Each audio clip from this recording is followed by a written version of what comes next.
Baik, selamat pagi kepada anak kami sekalian. Salam bertemu kembali. Pada pertemuan kita kali ini kita akan membahas mengenai peralatan teknologi informasi dan komunikasi.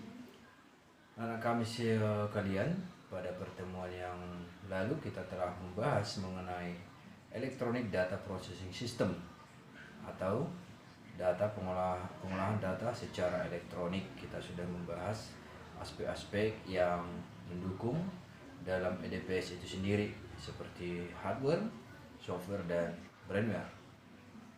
Pada pembahasan kali ini kita akan belajar mengenai peralatan teknologi informasi dan komunikasi. Apa itu yang dimaksud dengan teknologi informasi dan apa itu yang dimaksud dengan teknologi komunikasi. Baik, anak-anak kami sekalian, mari kita mulai pembelajaran kita pada hari ini. Teknologi informasi dan komunikasi mempermudah kehidupan manusia. Jika menggunakan alat teknologi informasi dan komunikasi, jarak seperti sudah tidak ada. Sudah jelas ya, dengan perkembangan teknologi sekarang ini, seolah-olah tidak ada jarak lagi yang memisahkan antar manusia.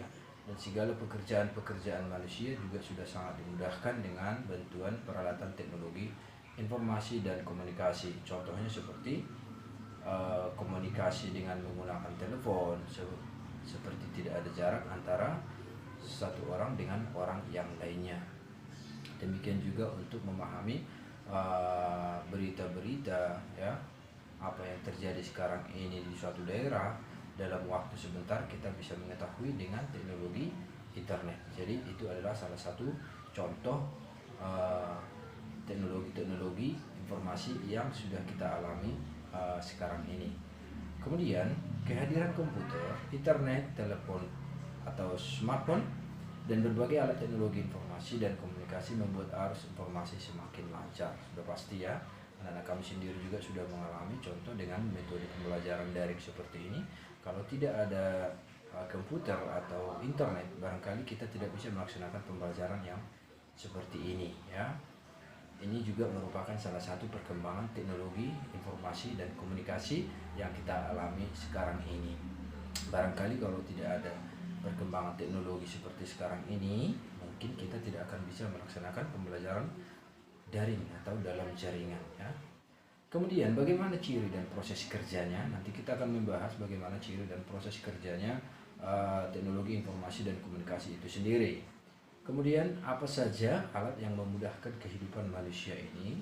Apa-apa saja alat yang kita alami yang barangkali memudahkan kinerja manusia baik di bidang apapun pekerjaannya, yang pasti dia terbantu dengan perkembangan teknologi informasi yang ada. Kita lanjutkan. Teknologi informasi dan komunikasi. Saat membicarakan teknologi informasi dan komunikasi, mungkin Anda sudah terbayang dengan namanya komputer. Tidak salah memang, sebab komputer adalah pemicu kemajuan teknologi informasi dan komunikasi. Dengan ditemukannya komputer, maka semua peralatan-peralatan yang lain untuk pengembangan teknologi informasi dan komunikasi semakin berkembang. Ya, intinya adalah komputer. Contoh seperti smartphone. Smartphone itu adalah bagian dari komputer kecil yang dibentuk atau yang dikemas dalam bentuk HP. Ya, dan bahkan peralatan yang lain seperti laptop juga. Laptop itu adalah komputer, cuma modelnya sudah diperkecil, bukan lagi seperti menggunakan PC biasa, menggunakan monitornya ada, CPU-nya ada, keyboardnya ada, mouse-nya ada, semua secara terpisah. Sekarang sudah digabungkan menjadi bentuk yang kecil, contoh seperti laptop, notebook, netbook, dan bahkan sampai ke model tablet atau handphone ya. Baik, kita lanjutkan. Kemajuan teknologi komputer berimbas pada pengembangan alat teknologi informasi dan komunikasi yang lain. Sudah pasti ya, kemajuan teknologi komputer imbasnya adalah perkembangan alat teknologi informasi dan komunikasi yang lain. Pengertian teknologi informasi dan komunikasi, kita pahami dulu apa itu teknologi informasi dan komunikasi ya. Teknologi informasi dan komunikasi adalah teknologi yang berhubungan dengan pengambilan, pengumpulan, pengolahan, penyimpanan, penyebaran, dan penyajian informasi. Itulah yang dimaksud dengan teknologi informasi dan komunikasi. Di sana ada pengambilan, ya, pengumpulan, ada pengolahan, ada penyimpanan, penyebaran, dan penyajian informasi. Itu jika diuraikan lebih lanjut, teknologi informasi dan komunikasi dapat dipisahkan menjadi teknologi informasi dan teknologi komunikasi. Dapat dipisah menjadi dua. Ya, teknologi informasi dan komunikasi bisa dipisahkan menjadi dua. Ada teknologi informasi, ada teknologi komunikasi. Masing-masing punya pengertian yang berbeda dan contoh yang berbeda. Kita lanjutkan, nanti akan kita bahas untuk lebih jelasnya. Teknologi informasi dan komunikasi dibagi dua. Yang pertama, ada teknologi informasi. Apa itu teknologi informasi? Teknologi informasi adalah teknologi yang digunakan untuk mengolah informasi. Jadi tugasnya si teknologi informasi, tugasnya untuk mengolah informasi, mulai dari pengambilan, pencarian data, mengolah hingga penyajian. Ya, itu kalau teknologi informasi. Kita bedakan dengan apa itu teknologi komunikasi. Teknologi komunikasi adalah digunakan atau teknologi yang digunakan untuk memindahkan informasi dari sumber ke penerima. Memindahkan informasi dari sumber ke penerima. Dia tidak ada pengolahan, hanya tugasnya memindahkan informasi dari sumber ke penerima. Ya, barangkali anak-anak kami bisa paham sampai di sini. Kita lanjutkan. Contoh, apa saja contoh alat teknologi informasi? Udah jelas, ya.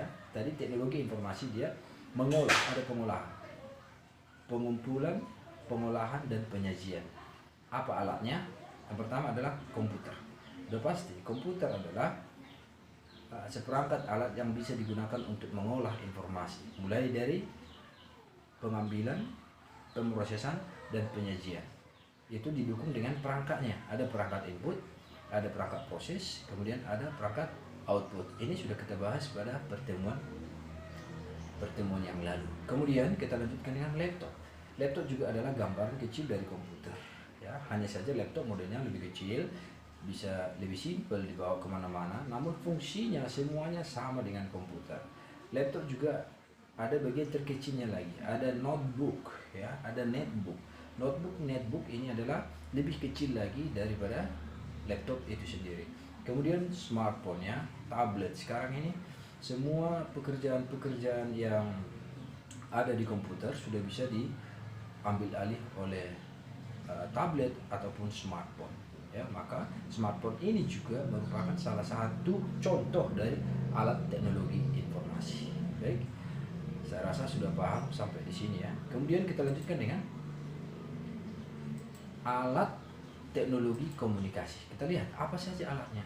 Yang pertama ada satelit, ada modem, telepon, mesin fax, televisi, radio, telepon seluler, telegraf, dan lain-lain. Dan masih ada contoh-contoh yang lain. Baik, berangkat dari contoh ini barangkali kita sudah tahu apa sih tugasnya si televisi itu. Tadi dikatakan alat teknologi komunikasi itu adalah teknologi yang digunakan untuk mengirimkan informasi dari sumber ke penerima.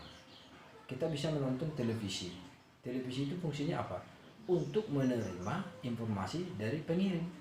Jadi televisi tugasnya hanya menampilkan. Dia hanya menerima informasi lalu menampilkan berupa layar televisi. Demikian juga radio. Dia menerima dari si pengirim. Demikian juga telepon, modem, satelit, dan lain sebagainya. Semua ini adalah contoh-contoh alat teknologi komunikasi yang tugasnya hanya mengirimkan informasi dari sumber ke penerima. Baik, sampai di sini barangkali pertemuan kita untuk hari ini mengenai peralatan teknologi informasi dan komunikasi. Semoga pertemuan kita kali ini sungguh-sungguh bisa anak-anak kami pahami semuanya, ya. Untuk pertemuan selanjutnya nanti akan kita kirimkan lagi videonya. Baik, sampai di sini pertemuan kita untuk kali ini. Sampai jumpa di pertemuan selanjutnya. Salam sehat.